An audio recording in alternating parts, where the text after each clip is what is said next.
ഒരു സയന്റിസ്റ്റ് ഒരു എക്സ്പെരിമെന്റ് നടത്തുകയാണ്. ഒരു ജാർ വെള്ളത്തിലേക്ക് ഒരു എലിയെ കൊണ്ടുപോയി ഇടുകയാണ്. അതിന് എത്ര മിനിറ്റോളം അതിന് പിടിച്ചു നിൽക്കാൻ വേണ്ടി കഴിയുമെന്ന് നോക്കാൻ വേണ്ടിയിട്ടായിരുന്നു ഈ ഒരു എക്സ്പെരിമെന്റ് നടത്തിയത്. അങ്ങനെ ഒരു എലിയെ ആ ജാറിലേക്ക് ഇട്ടപ്പോൾ അത് നീന്താൻ തുടങ്ങി. അങ്ങനെ ഒരു 15 മിനിറ്റോളം അത് നീന്തി അതിനവസാനം അത് എന്തായി, മുങ്ങി ചാവാൻ വേണ്ടി പോയി. അപ്പോൾ തന്നെ ആ സയന്റിസ്റ്റ് എന്താക്കി, ആ എലിയെ എടുത്ത് നല്ല ആക്റ്റീവാക്കി, അതായത് വെള്ളത്തിലേക്ക് തട്ടിയെടുത്തിട്ട് നല്ല ഉഷാറാക്കി വീണ്ടും അതേ ജാർ വെള്ളത്തിലേക്ക് ആ എലിയെ തന്നെ വീണ്ടും ഇടുകയാണ്. രണ്ടാമത്തെ പ്രാവശ്യം ഇട്ടപ്പോൾ ആ എലി നീന്തിയ സമയം എന്ന് പറയുന്നത് എത്രയായിരിക്കും? നിങ്ങൾക്ക് ഗസ് ചെയ്യാൻ പറ്റുമോ?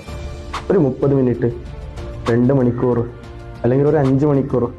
ഇല്ല, ഏകദേശം 60 മണിക്കൂറാണ്. അതായത് 2.5 ദിവസത്തോളം ആ എലി അവിടെ തന്നെ നീന്തിക്കൊണ്ടിരുന്നു.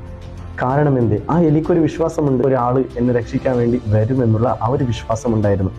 മോറൽ ഓഫ് ദി സ്റ്റോറീസ്, നമ്മുടെ ജീവിതത്തിൽ നമ്മൾ പല പ്രാവശ്യം നമ്മൾ തളർന്നു പോകാറുണ്ട്. ആ സമയത്തൊക്കെ നമ്മൾ അവിടെ തന്നെ പുളി സ്റ്റോപ്പ് ഇട്ട് നമ്മുടെ ജീവിതം അവസാനിപ്പിക്കുന്നോ അല്ലെങ്കിൽ മറ്റെന്തെങ്കിലും കാര്യങ്ങൾ ചെയ്യാൻ വേണ്ടി പോകരുത്. നമ്മെ രക്ഷിക്കാൻ വേണ്ടി ഒരാൾ വരുമെന്നുള്ള വിശ്വാസം നമ്മുടെ മനസ്സിലുണ്ടാകണം. ആ രക്ഷിക്കുന്ന ആൾ ആരായിരിക്കും? അല്ലാഹു സുബ്ഹാനഹു വ തആല ആയിരിക്കും. ആ ഒരു വിശ്വാസത്തോടു കൂടി ജീവിതം മുന്നോട്ട് നയിക്കാൻ വേണ്ടി ശ്രമിക്കുക.